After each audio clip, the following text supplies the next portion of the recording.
السلام علیکم ورحمۃ اللہ وبرکاتہ۔ میں ہوں عامر اختری، آپ دیکھ رہے ہیں قادری مسلک۔ آج کی ہم ویڈیو میں بات کرنے والے ہیں سورہ نصر سننے اور پڑھنے کے فائدے، یعنی آج ہم جانیں گے سورہ نصر پڑھنے سے ہمارے کتنے فائدے، کتنی پریشانیاں دور ہوتی ہیں۔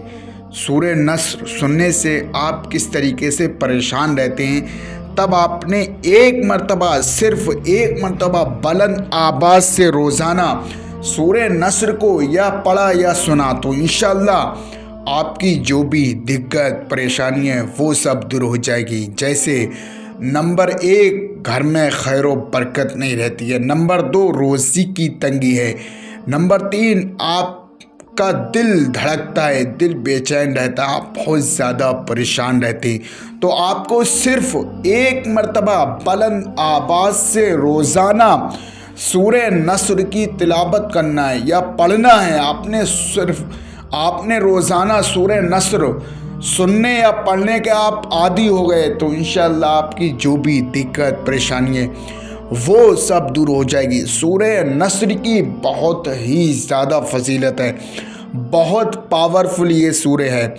ہر مقصد میں، ہر کاروبار میں، یعنی کاروبار میں برکت کے لیے، مقصد میں کامیابی کے لیے، اور جو ہے کوئی بھی آپ کی ایسی گھریلو پرابلم ہے تو انشاءاللہ تمام چیزیں آپ کی ٹھیک ہو جائے گی۔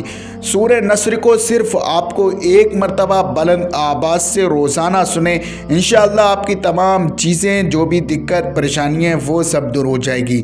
سورہ نصر کو آپ مکمل سنیے، اس سے پہلے ویڈیو کو آپ دل سے لائک کریں، ہمارے چینل کو سبسکرائب کریں، ہماری ویڈیو کو سب آپ کی نیت سے شیئر کریں۔ اعوذ باللہ من الشیطان الرجیم، بسم اللہ الرحمن الرحیم۔ اذا جاء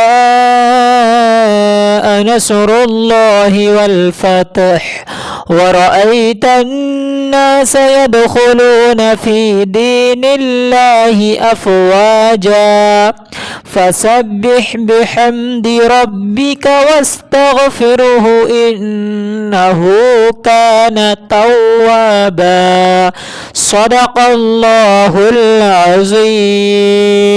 دوستو، یہ جو آپ اپنی اسکرین پہ انگوٹھی دیکھ رہے ہیں، یہ نقش والی بہت ہی زیادہ پاورفل یہ جو انگوٹھی ہے، یہ نام سے تیار ہوتی ہے۔ کاروبار نہیں چلتا ہے، پیسہ نہیں رکتا ہے، روزی کی تنگی ہے، آپ کے گھر میں آپ پریشان رہتے ہیں، یا آپ کی کوئی جائز حاجت ہے، تمام چیزیں ٹھیک ہو جائیں گی، تمام چیزیں آپ کی پوری ہو جائیں گی۔ آپ کے پاس یہ انگوٹھی ہے تب آپ دشمن سے حفاظت کے لیے، کاروبار میں برکت کے لیے، اور ہر مرض سے شفا اور حاجت پوری ہوگی، تمام چیزیں ٹھیک ہو جائیں گی۔ بہت ہی زیادہ پاورفل ہے، یہ نام سے انگوٹھی تیار ہوتی ہے۔ آپ آج ہی آرڈر کریں، اپنے گھر پر منگائیں، آرڈر بک کریں اور اپنے گھر پر اچھی طریقے سے نقش والی انگوٹھی منگائیں۔